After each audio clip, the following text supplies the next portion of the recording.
Now, well, our old mate Bill Shorten's back, and he thinks that, well, just I missed it by that much, that being the national mood when it comes to climate change. He says that climate change is a vexed issue in terms of the politics, and we all know the terms of the policies, and we all know how toxic it has got.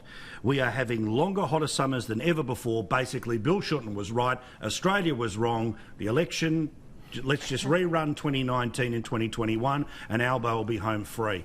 You're fine with that, Richo? No change to the plan? I think we should pass a vote of no confidence in the people.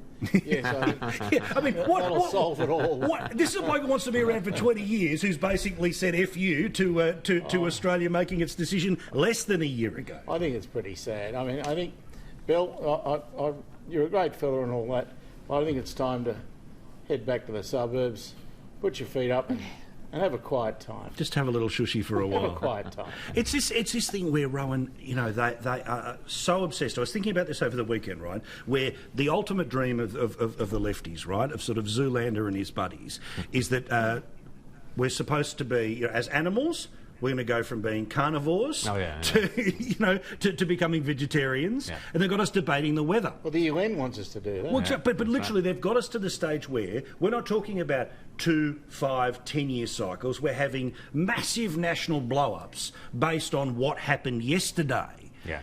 Now, for Bill Shorten and others to turn around and say, well, see, because we're now having this daily blow-up, when everyone, if you're pro, anti, climate is not one day.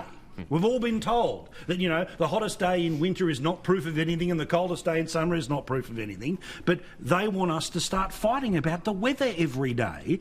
Are we giving in to them by fighting about it every day? Absolutely. No, we're not giving in by fighting about it. We are giving in if we don't resist this madness.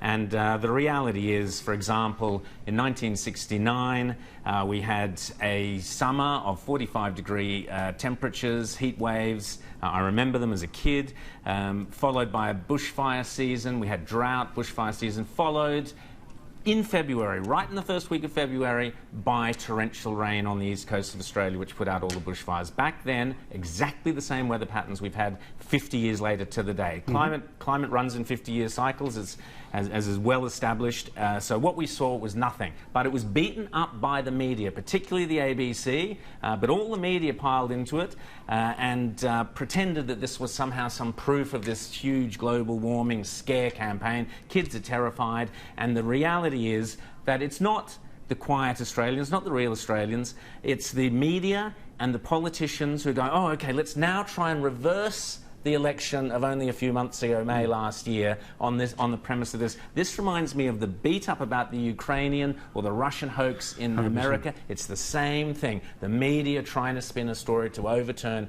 the electorate's wishes. There's also, I mean, there's part of me, Jenna, where this latest, the latest angle on all of this, the latest sort of toddler politics of sort of pester power till eventually you get what you want, is, forget about the 2030 targets. Let's start talking about 2050. There's part of me that wants to tell the Prime Minister, you know what, come out and say 100% agree, 100% renewable everything by 2050. Anyway, see you later. Because no Prime Minister in 2020 will be lasting till 25, 26, 27 or 30. And the whole point is we made an agreement where the deadline was 2020. We're going to beat it. The next deadline is 2030.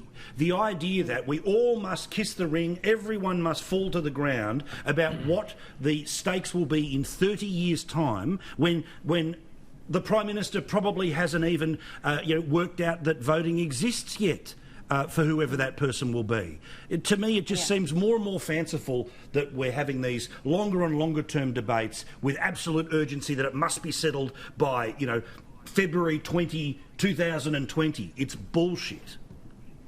I think the one thing I keep going back to is the fact that this is Bill Shorten. He simmers along. He's kind of like an ex-boyfriend that slides into your DMs when you've moved on to someone really great after a while, just to really stuff things up for you. And he's done this now with climate change. We'd all moved on and we wanted to discuss a new issue of the day after, we saw Parliament last week sort of move through all of this and we're focusing on new things. But old mate Shorten just wants to remain in the spotlight. I mean, I'm not going to take climate advice of someone that can't even eat a hot dog the right way or put on sunscreen the right way. So I think Graham is right. He needs to go back to the suburbs and go back to the bench. Yeah, look, it's just this thing where they want to talk about the mood changing. What does he do wrong with a hot dog? He holds it the wrong way around. We should demonstrate. Let's get some hot